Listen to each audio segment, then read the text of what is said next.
subscribe to my channel.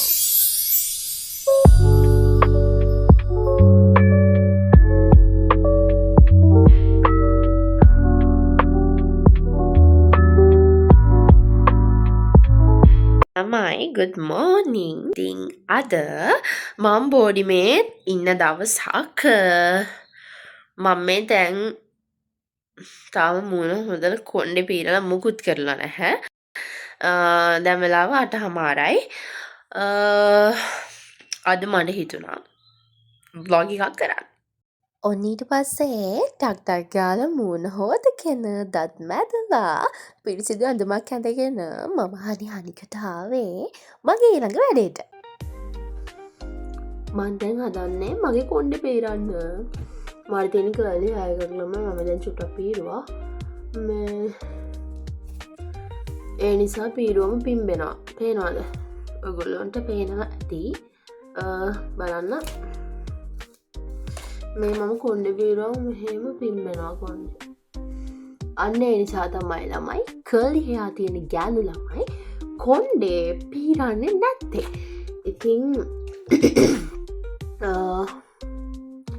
මගෙන් කට්ටිය අහනව ළමයි මම කර්ලි සෙට් කරන්න කොහොමද කියලා.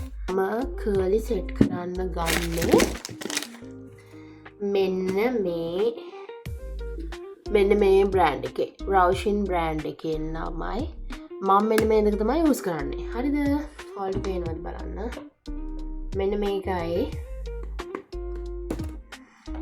This one. මෙන්න මේකයි. මෙන්න මේ දෙකෙන් තමයි මම කර්ලි සෙට් කරන්නේ. ඉතින් ඒ විදිහට තමයි මම කර්ලි සෙට් කරගන්නේ. ඒ ගැන වැඩිදුර විස්තර ඕන අයට මම වෙනම වීඩියෝ එකක් අරගෙන එන්න. ඒ ගැන වැඩිදුර විස්තර ඕන අය යටින් කමෙන්ට් එකක් දාන්න. ඊට පස්සේ මං ගියේ කුස්සියට උයන්න. මොකද මං උදේට ඉවෙත් නැහැ. ඉතින් උදේටයි දවල්ටයි දෙකටම දැන් වෙලාව 11:00 විතර ඇති. ඉතින් ඒ ටයිම් එකේ තමයි මං උයන්න ගත්තේ. ඒ නිසා මම රැටත් එක්කම උයනවා. ඉතින් ළමයි මං කරවිල තෙල් දාලා හැදුවා. එක එක විදියට හදනවා. ඉතින් මට අද කන්න හිතුණා තෙල් ටිකක් දාලා ටිකක් සැරට. ඉතින් මම නයිකොච්චි දාලා කරවිල තෙල් දැම්මා. මේ තියෙන්නේ රාබු. ඉතින් රාබු හදන්න පුළුවන් එක ක්‍රම වලට. කොච්චර ක්‍රම තිබ්බත් ඉතින් අද මං හදන්නේ පොල් දාලා මැල්ලුමක් විදිහට.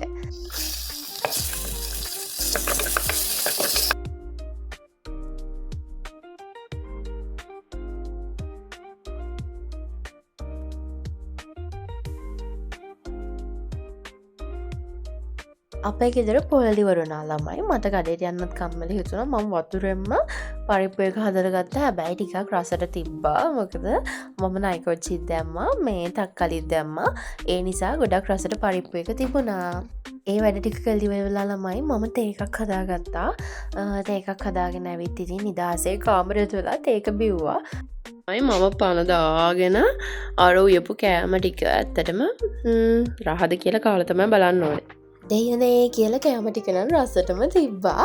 ඉතින් ඔන්න දවල්ට කාලා බීලා මම ඇලර්ට් එකක් දාන්න කාමරේට ආවා. දැන් වෙලාව 4:00යි. මම තාම ඇනේ. තාම නැගිට නෑ. හරිම කම්මැලි ළමයි. තනියම ඉන්නකොට මාරම කම්මැලි.